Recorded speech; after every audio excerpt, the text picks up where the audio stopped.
Hello ಎಲ್ಲರಿಗೂ ನಮಸ್ಕಾರ. ಇವತ್ತು ಬಂದ್ಬಿಟ್ಟು 98ನೇ ಕ್ವಶನ್ ನೋಡೋಣ.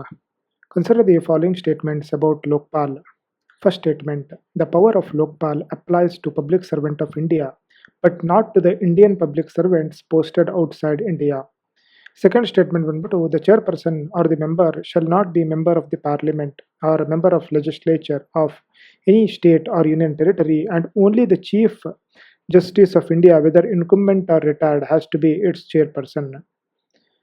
Third statement, the chairperson of a member shall not be a person of less than 45 years of age on the date of assumption of office as the chairperson or members, as the case may be.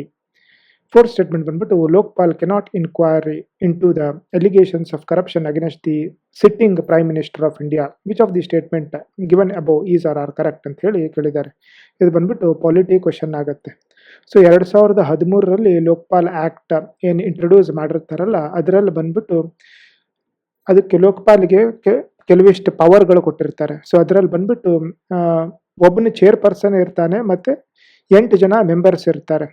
So 8 ಜನ ಮೆಂಬರ್ಸಲ್ಲಿ 50% members ಜುಡಿಷರಿಯಿಂದ ಇರಬೇಕಾಗತ್ತೆ, ಇನ್ನು ಉಳಿದಿದ್ದು 50% ಬೇರೆದರಿಂದ ಇದ್ರೆ ನಡೆಯುತ್ತೆ.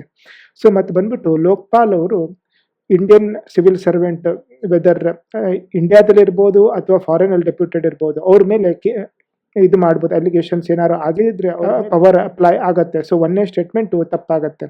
ಎರಡನೇ statement ಬಿಟ್ಬಿಟ್ಟು the chairperson or member shall not be a member of parliament or member of legislature and only the chief justice of India ಅಂತ ಏನು ಇಲ್ಲ. ಚೇರ್ಪರ್ಸನ್ ಬಂದ್ಬಿಟ್ಟು ಚೀಫ್ ಜಸ್ಟಿಸ್ ಆಫ್ ಇಂಡಿಯಾ ಆಗಿರ್ಬೋದು ಅಥವಾ ರಿಟೈರ್ಡ್ ಜಡ್ಜ್ ಆಗಿರ್ಬೋದು. ಸೊ ಇದು ಎರಡನೇ ಸ್ಟೇಟ್ಮೆಂಟ್ ಕೂಡ ತಪ್ಪಾಗತ್ತೆ. ಮೂರನೇ ಸ್ಟೇಟ್ಮೆಂಟ್ ಬಂದ್ಬಿಟ್ಟು 45 ಇಯರ್ಸ್, ಹೌದು ಅದು ಎಲ್ಲ ಚೇರ್ಪರ್ಸನ್ ಮತ್ತು ಮೆಂಬರ್ಸ್ 45 ಇಯರ್ಸ್ ಮಿನಿಮಮ್ ಕಂಪ್ಲೀಷನ್ ಆಗಿರಬೇಕು. ಸೊ ಮೂರನೇ ಸ್ಟೇಟ್ಮೆಂಟ್ ಕರೆಕ್ಟ್ ಆಗುತ್ತೆ. ನಾಲ್ಕನೇ ಸ್ಟೇಟ್ಮೆಂಟ್ ಬಂದ್ಬಿಟ್ಟು ಲೋಕ್ಪಾಲಿಗೆ ಪ್ರೈಮ್ ಮಿನಿಸ್ಟರ್ ಮೇಲೂ ಕರಪ್ಷನ್ ಏನಾದ್ರು ಆಗಿದ್ರೆ ಅದನ್ನ ಎನ್ಕ್ವೈರಿ ಮಾಡೋ ಆಪ್ಷನ್ಸ್ ಇರತ್ತೆ. ಅದರಲ್ಲಿ ಕೆಲವು ಎಕ್ಸೆಪ್ಷನ್ಸ್ ಇರ್ತವೆ. ಒಂದು ಸೆಕ್ಯೂರಿಟಿ ಇರ್ಬೋದು, ಎಕ್ಸ್ಟರ್ನಲ್ ರಿಲೇಷನ್ಶಿಪ್ ಇರ್ಬೋದು, ಅಥವಾ ನ್ಯೂಕ್ಲಿಯರ್ ರಿಯಾಕ್ಟರ್ಸ್, ನ್ಯೂಕ್ಲಿಯರ್ ಪವರ್ ಬಗ್ಗೆ ಇರ್ಬೋದು. ಅದನ್ನಿಷ್ಟು ಒಂದಿಷ್ಟು ಎಕ್ಸೆಪ್ಷನ್ಸ್ ಬಿಟ್ಟು ಉಳಿದಿದ್ದ ಕೇಸಸ್ಸಲ್ಲಿ 2/3 ಮೆಜಾರಿಟಿಯಿಂದ, ಆಲ್ 9 ಮೆಂಬರ್ಸಿನ 2/3 ಮೆಜಾರಿಟಿಯಿಂದ ಪಾಸ್ ಆದರೆ ಅವರು ಸಿಟ್ಟಿಂಗ್ ಪ್ರೈಮ್ ಮಿನಿಸ್ಟರ್ ಮೇಲೂ ಅವರು ಅಲಿಗೇಷನ್ ಇದ್ರೆ ಅದನ್ನ ಎನ್ಕ್ವೈರಿ ಮಾಡ್ಬೋದು. ಸೊ ಅದರಿಂದ ಆನ್ಸರ್ ಬಂದ್ಬಿಟ್ಟು ಬರೀ ಮೂರನೇದು ಒಂದೇ ಕರೆಕ್ಟ್ ಇರೋದ್ರಿಂದ ಆನ್ಸರ್ ಆಗತ್ತೆ. ಸರಿ, ಹಾಗಾದ್ರೆ ನೆಕ್ಸ್ಟ್ ಕ್ವಶನ್ ನಾಳೆ ನೋಡೋಣ. Thank you.